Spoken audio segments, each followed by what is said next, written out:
ഞാൻ ഒരിക്കലും വിചാരിച്ചില്ല എനിക്ക് സ്വന്തമായിട്ടൊരു വെബ്സൈറ്റ് ഡെവലപ്പ് ചെയ്യാൻ പറ്റും. ആ മെന്റേഴ്സ് തന്ന ഒരു ഫൗണ്ടേഷൻ്റെ ആ ഒരു ഇതിലാണ് ഞാനിപ്പോൾ ഈ ഒരു ലെവലിൽ വരെ ഞാനവിടെ എത്തിയിരിക്കുന്നത്.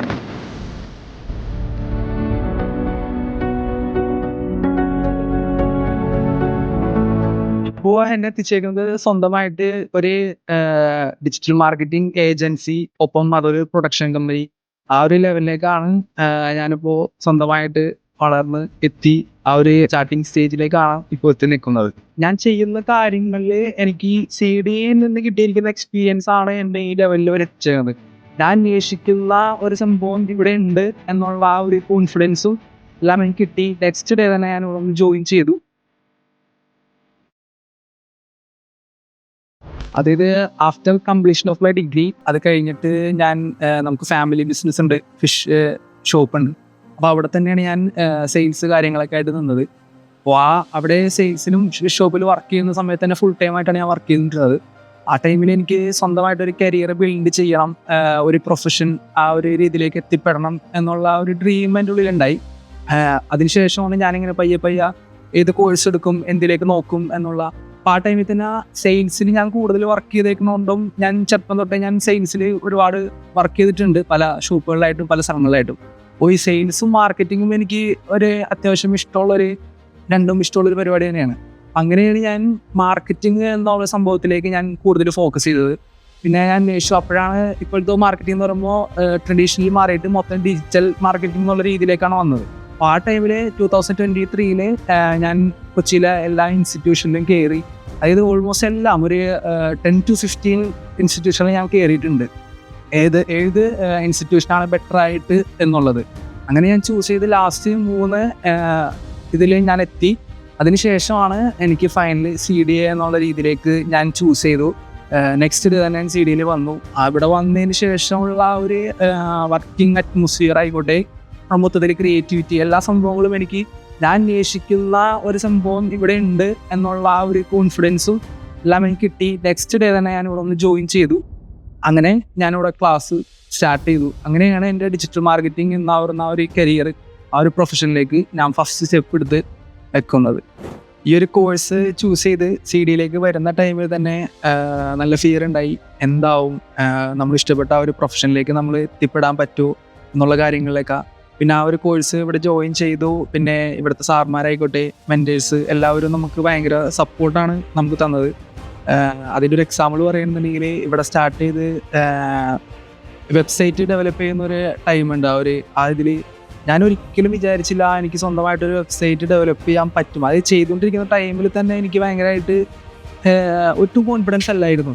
പക്ഷേ ഇവിടുത്തെ മെൻറ്റേഴ്സിൻ്റെയും ഇവിടുത്തെ എല്ലാം ആ ഒരു ബ്ലെസ്സിങ്ങും അതുകൊണ്ട് തന്നെ ഓട്ടോമാറ്റിക്കലി എനിക്ക് ആ ഒരു വെബ്സൈറ്റ് പറഞ്ഞ ടൈമിൽ തന്നെ എനിക്കത് ഡെവലപ്പ് ചെയ്ത് പബ്ലിഷ് ചെയ്ത് അതിൻ്റെ ആഫ്റ്റർ എഫക്റ്റ് ആയിട്ട് തന്നെ SEO ചെയ്യുന്ന സമയത്ത് തന്നെ എനിക്കത് digital marketing strategies in Kerala എന്നുള്ള ഒരു കീവേഡിൽ 3rd വരെയും എത്തിപ്പെടാനുള്ള ഒരു ഇതെനിക്ക് കിട്ടിയിട്ടുണ്ട്. അതെല്ലാം ഈ പറയുന്ന CDA ആ ഒരു ഇൻസ്റ്റിറ്റ്യൂഷനിലും അവിടുത്തെ മെൻറ്റേഴ്സിൻ്റെയും ബാക്ക് സപ്പോർട്ടാണ് എനിക്ക് കിട്ടിയത്. അതുകൊണ്ടാണ് ആ മെൻറ്റേഴ്സ് തന്ന ഒരു ഫൗണ്ടേഷൻ്റെ ആ ഒരു ഇതിലാണ് ഞാനിപ്പോൾ ഈ ഒരു ലെവലിൽ വരെ ഞാനിവിടെ എത്തിയിരിക്കുന്നത്. അത് നമ്മൾ കോഴ്സ് കഴിഞ്ഞ് നമുക്ക് ഇവിടെ തന്നെ മോക്ക് ഇൻ്റർവ്യൂ ഉണ്ടായി. ആ ഒരു ഇൻ്റർവ്യൂ കഴിഞ്ഞതിന് ശേഷം എനിക്ക് പെട്ടെന്ന് തന്നെ ഓൺലൈൻ വഴി ഒരു ജോബ് എനിക്ക് കിട്ടി. അവിടെ ചെന്നപ്പോഴും ആ ഒരു ഇൻ്റർവ്യൂ എനിക്ക് വളരെ സിമ്പിളായിട്ട്, അതായത് എൻ്റെ ലൈഫ് ടൈമിൽ തന്നെ ഫസ്റ്റ് ഇൻ്റർവ്യൂ ആണ് ഞാൻ പുറത്ത് പോയിട്ട് ഒരു കോർപ്പറേറ്റ് കമ്പനിയിൽ പോയി ഞാൻ അറ്റൻഡ് ചെയ്യുന്നത്. ആ ഒരു ഫസ്റ്റ് ഇൻ്റർവ്യൂവിൽ തന്നെ എനിക്കത് ക്രാക്ക് ചെയ്യാൻ പറ്റി. അതിൻ്റെ ആ ഒരു റിസൾട്ട് എന്ന് പറയുന്നത് ഇവിടുത്തെ അന്ന് നമ്മൾ കോഴ്സ് കഴിഞ്ഞ ശേഷം എനിക്കൊരു മോക്ക് ഇൻ്റർവ്യൂ തന്നു. ഷിഹാബ് സാറായിരുന്നു തന്നത്. ആ ഒരു സാറിൻ്റെ ആ ഒരു ഇൻ്റർവ്യൂ, അന്നത്തെ ഇൻ്റർവ്യൂ ആണ് എനിക്ക് പിന്നീട് അങ്ങോട്ടുള്ള ആ ഒരു ഇൻ്റർവ്യൂ ക്രാക്ക് ചെയ്യാൻ എനിക്ക് കിട്ടിയുള്ള ഏറ്റവും വലിയ എനർജി. ഇപ്പോൾ എന്നെ എത്തിച്ചേക്കുന്നത് സ്വന്തമായിട്ട് ഒരു ഡിജിറ്റൽ മാർക്കറ്റിംഗ് ഏജൻസി, ഒപ്പം അതൊരു പ്രൊഡക്ഷൻ കമ്പനി, ആ ഒരു ലെവലിലേക്കാണ് ഞാനിപ്പോൾ സ്വന്തമായിട്ട് വളർന്ന് എത്തി. ആ ഒരു സ്റ്റാർട്ടിങ് സ്റ്റേജിലേക്കാണ് ഇപ്പോൾ എത്തി നിൽക്കുന്നത്. ഞാൻ ഇത്രയും നാളും എൻ്റെ ഈ ഒരു ജേണിയിൽ എനിക്ക് എല്ലാ എക്സ്പീരിയൻസും, കൂടുതൽ എക്സ്പീരിയൻസൊന്നും എനിക്ക് ഉണ്ടായിട്ടില്ല. പക്ഷേ ഞാൻ ചെയ്യുന്ന കാര്യങ്ങളിൽ എനിക്ക് CDയിൽ നിന്ന് കിട്ടിയിരിക്കുന്ന എക്സ്പീരിയൻസ് ആണ് എന്നെ ഈ ലെവലിൽ വരെ എത്തിച്ചത്. ഞാൻ പറയാം, ഞാൻ അന്ന് ആ ഒരു കമ്പനിയിൽ ജോയിൻ ചെയ്തു. ആഫ്റ്റർ എൻ്റെ കോഴ്സ് കഴിഞ്ഞ ശേഷം കമ്പനിയിൽ ജോയിൻ ചെയ്തു. പിന്നെ എനിക്ക് അവിടെ ഞാനൊരു 4 മാസത്തോളം ഞാനവിടെ വർക്ക് ചെയ്തുള്ളൂ. അപ്പോൾ അതിൻ്റേതായ കുറച്ച് റീസൺസ് എനിക്കുണ്ടായി. അതിനുശേഷം ഞാൻ പിന്നെ ഇതുവരെയും യാതൊരുവിധ കമ്പനിയിൽ ഞാൻ ഒരിക്കലും പോയി വർക്ക് ചെയ്തിട്ടില്ല. ഞാൻ അവിടെ നിന്ന് തന്നെ ഫ്രീലാൻസ് ആയിട്ട് തന്നെ ചെയ്താണ് എത്തിക്കുന്നത്. അപ്പോൾ അതുകൊണ്ട് തന്നെ എനിക്കൊരു കമ്പനിയിൽ വർക്ക് ചെയ്തിട്ടുള്ളൊരു എക്സ്പീരിയൻസ് എനിക്ക് ഇല്ല.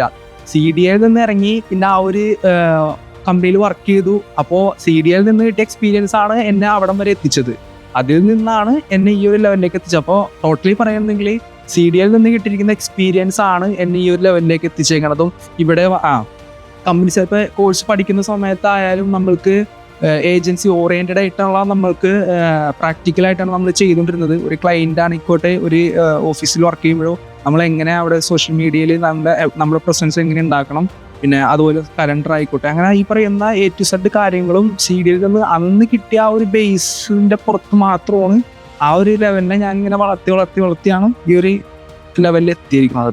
എക്സ്പീരിയൻസ് നമ്മളിപ്പോൾ റെൻറ്റിലും കാര്യങ്ങളൊക്കെ എടുത്തു. ഒരു അപ്പാർട്ട്മെൻറ്റ് നമ്മൾ പാർട്ടീഷൻ ചെയ്തിട്ട് നമ്മൾ ഒരു സെക്ഷൻ ഒരു ഓഫീസ് സ്പേസ് പോലെ മാറ്റിയേക്കാണ്. അപ്പോൾ 2 സ്റ്റാഫ് നിലവിൽ നമുക്കവിടെ ഒഫീഷ്യലി നമ്മളവിടെ ഉണ്ട്. ചെറിയ രീതിയിലുള്ള മെയിൻ്റെനൻസും കാര്യങ്ങളൊക്കെ നടക്കുന്നുണ്ട്. ഇനി നെക്സ്റ്റ് സ്റ്റെപ്പ് എന്ന് പറയുന്നത് അതിൻ്റെ കമ്പനി രജിസ്ട്രേഷൻ എന്നുള്ള രീതിയാണ്. അപ്പോൾ അതിന് കുറച്ച് പേപ്പർ വർക്ക് കാര്യങ്ങൾ ഇതിലേക്കൊക്കെ ഉണ്ട്. അപ്പോൾ ആ ഒരു ലെവലിലാണ്, ആ ഒരു സ്റ്റേജിലാണ് ഇപ്പോൾ നമ്മുടെ കമ്പനിയുടെ സ്റ്റാറ്റസ് പോയിക്കൊണ്ടിരിക്കുന്നത്. CDA ചൂസ് ചെയ്യുന്നവരോടും പിന്നെ അതുപോലെ ഡിജിറ്റൽ മാർക്കറ്റിംഗ് ചൂസ് ചെയ്യുന്നവരും പറയാനുള്ളതെന്ന് വെച്ചിട്ടുണ്ടെങ്കിൽ, നിങ്ങളൊരു എംപ്ലോയി ആയിട്ട് മാത്രം നിങ്ങൾ എവിടെയെങ്കിലും ഒരു കോഴ്സ് പഠിച്ചിട്ട് നിങ്ങൾ വർക്ക് ചെയ്യാം എന്നുള്ളൊരു രീതിയിലേക്ക് മാറാണ്ട് ഒരു ക്രിയേറ്റർ ആവാം എന്നുള്ള ആ ഒരു രീതിയിൽ ചിന്തിച്ചായിട്ടുണ്ടെങ്കിൽ നമ്മൾ പോലും അറിയാണ്ട് നിങ്ങൾ പോലും അറിയാതെ നമ്മുടെ ഉള്ളിൽ ഒരുപാട് ക്രിയേറ്റിവിറ്റി ആയിട്ടുള്ള കാര്യങ്ങൾ വർദ്ധിക്കുകയും അതുവഴി നമ്മൾ പോലും അറിയാണ്ട് നമ്മുടെ സ്കില്ല് ഇപ്പോൾ കമ്പനി ബേസ് വർക്ക് ചെയ്യണമെങ്കിലും ഏജൻസി ബേസ് വർക്ക് ചെയ്യണമെങ്കിലും നമ്മൾ സ്വന്തമായിട്ട് ഫ്രീലാൻസ് ഏത് ലെവൽ ഓഫ് ടൈപ്പിലും നമ്മൾ വർക്ക് ചെയ്യുകയാണെങ്കിലും നമ്മളൊരു ക്രിയേറ്റർ ആയിട്ടാണ് നമ്മൾ എവിടെയും വർക്ക് ചെയ്യുന്നതെങ്കിൽ, എംപ്ലോയി ആയിട്ടല്ല, നമ്മളൊരു ക്രിയേറ്റർ ആയിട്ടാണ് വർക്ക് ചെയ്യുന്നതെങ്കിൽ ഈ പറയുന്ന നമ്മുടെ സ്കില്ലിനെ നമ്മൾക്ക് അപ്ഡേറ്റ് ചെയ്ത് നമുക്ക് ഹൈ ലെവലിലേക്ക് നമുക്ക് എത്തിപ്പെടാൻ പറ്റും. അതാണ് എനിക്ക് ഈ പറയുന്ന ഡിജിറ്റൽ മാർക്കറ്റിംഗ് ചൂസ് ചെയ്യാൻ പോകുന്ന സ്റ്റുഡൻസിനോടും CDA ചൂസ് ചെയ്യാൻ പോകുന്ന സ്റ്റുഡൻസിനോടും എല്ലാവരോടും എനിക്ക് പറയാനുള്ളത്.